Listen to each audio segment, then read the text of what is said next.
සම මට්ටම සහිත පොළවක මට්ටමට ටයිල් ඇතිරීම. මුලින්ම අදාළ ස්ථානය දුම්විලි අංශු පවා ඉවත්වන ආකාරයට පවිත්‍ර කරගන්න. ඔබට මේ සඳහා අවශ්‍ය කරන ආයුධ, උපකරණ, මෙබනම් සහ අමුද්‍රව්‍ය ලබා ගන්න.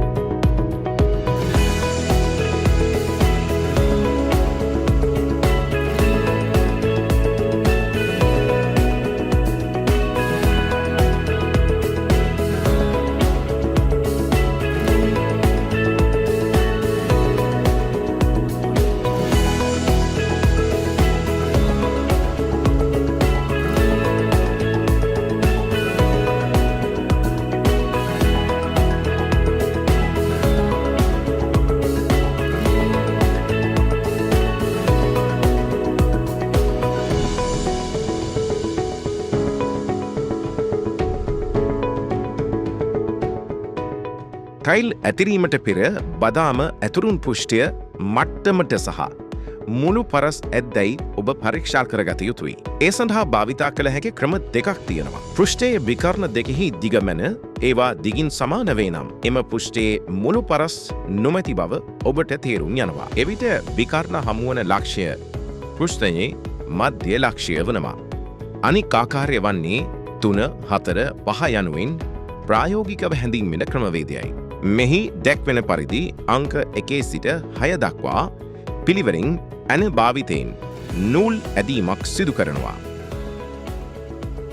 එහිදී 3 සිට 5 දක්වා ඒකක 4ක්ද 3 සිට 6 දක්වා ඒකක 3ක්ද ලෙස සලකුණු කළ යුතුයි. එහිදී ඒකක 5 සිට 6 දක්වා පරතරය ඒකක 5ක් විය යුතුයි. එසේ වන්නේ නම් මුණු පරස්පර නොමැතියයි අපට සැලකීමට හැකියි.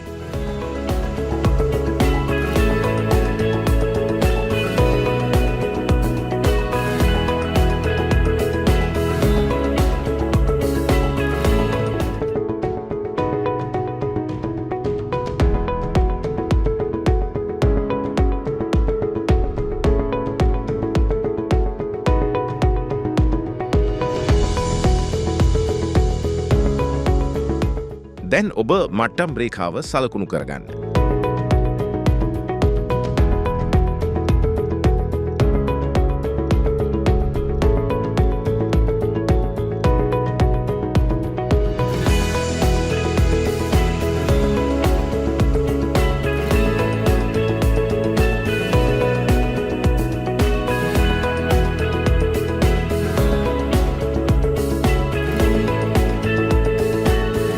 මීළඟට ටයිල් ඇතුරුම් පෘෂ්ඨයේ ටයිල් මොක්ලේ කරන්න.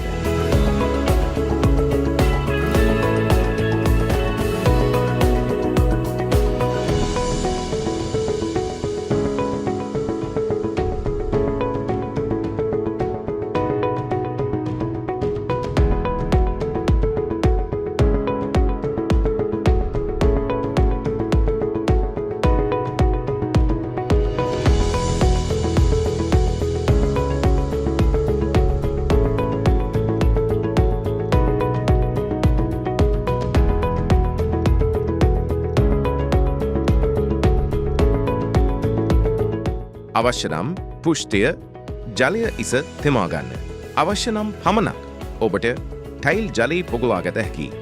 දැන් ටයිල් මෝටා පිළියෙල කරගන්න. එහිදී මිනිත්තු 30කට පමණක් ප්‍රමාණවත් මෝටා ඔබ පිළියෙල කරගන්නට ඕන. එමෙන්ම එකිනෙකට වෙනස් මෝටා වර්ග ඇති බැවින් ටයිල් වර්ගය සහ ස්ථානය අනුව ඔබ සුදුසු ටයිල් මෝටා වර්ගය තෝරා ගන්න.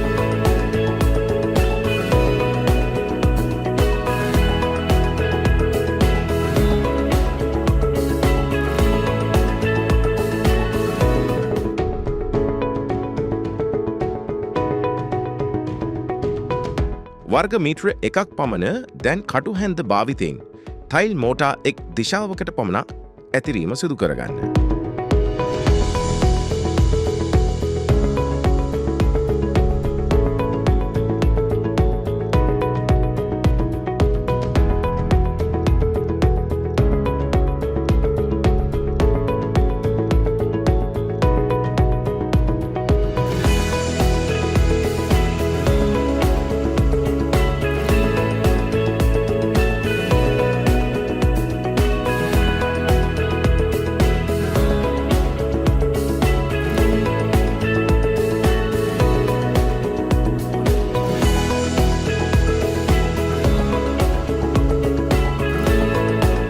ටයිල් ඇතිරීමේදී එය පිටුපස ඇති ඊතලය හෝ අකුරු ඉලක්කම් කියවිය හැකි දිශාවට සිදු කරන්න.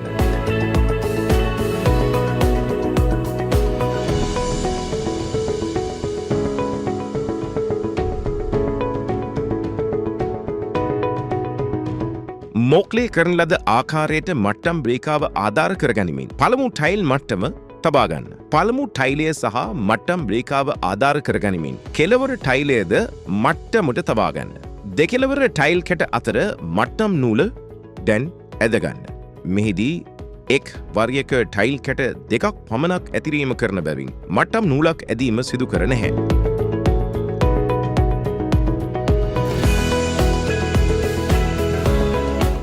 අතරමැදි ටයිල් කුස්තුර කුරුස සහ ලෙවනින් කප් උපයෝගී කරගනිමින් මට්ටමකට තබා ගැනීම සිදු කරන්න. එහිදී ටයිල් දෙක අතර පරතරය මිලිමීටර 2ක් ලෙස තබා ගත යුතුයි.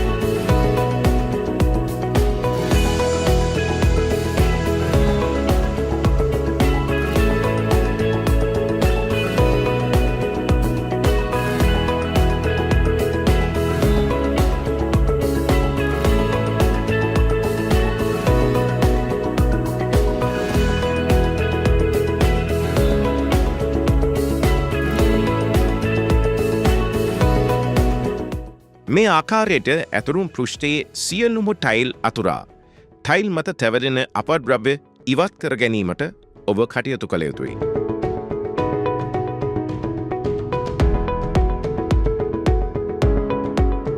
පැය 24ක් ගිය තැන කුස්තුර තුළ ඇති අපද්‍රව්‍ය ඉවත් කිරීම සිදු කළ යුතුයි.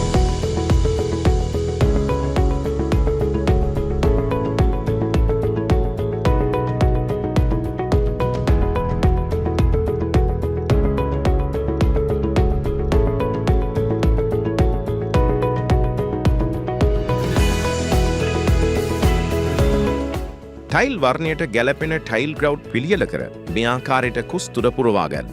මෙය ටයිල් ඇතිරු දින සිට පැය 24කට පසු සිදු කළ යුතු වනවා. ග්‍රවුඩ් වර්ගය තේරීමේදී මේ ස්ථානය පිළිබඳව ඔබ සැලකිලිමත් වන්නට ඕන. උදාහරණයක් ලෙස කෙමිකල් භාවිතා කෙරෙන ස්ථානයක නම් එපොක්සි ග්‍රවුඩ් යෙදීම සුදුසු වනවා. ග්‍රවුඩ් අතුරා විනාඩි 15කට පසු ටයිල් මත තැවරී ඇති අපද්‍රව්‍ය ඉවත් කරගන්න.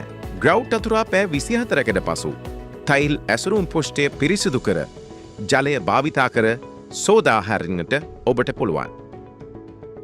ටයිල් පෘෂ්ඨයේ ආරක්ෂාව සඳහා පොලිතීන් වැනි දෙයකින් පෘෂ්ඨය ආවරණය කරගන්න. එත හේතුව විදුලි කාර්මික පේන්ටිං වැනි අවශ්‍ය අනිකුත් ඉදිකිරීම් වලදී මේ ටයිලයන් ඩැමේජ් වීම හෝ ග්‍රවුඩ් වර්ණය වෙනස් වීම වගේ දේවල් සිදු විය හැකි නිසාවෙන් සියල්ල අවසානයේ ඔබ භාවිතා කළ ආයුධ උපකරණ මෙවලම් ඉවත් කරලා මේ ස්ථානය පිරිසුදු කර ගැනීම සිදු කළ යුතුයි.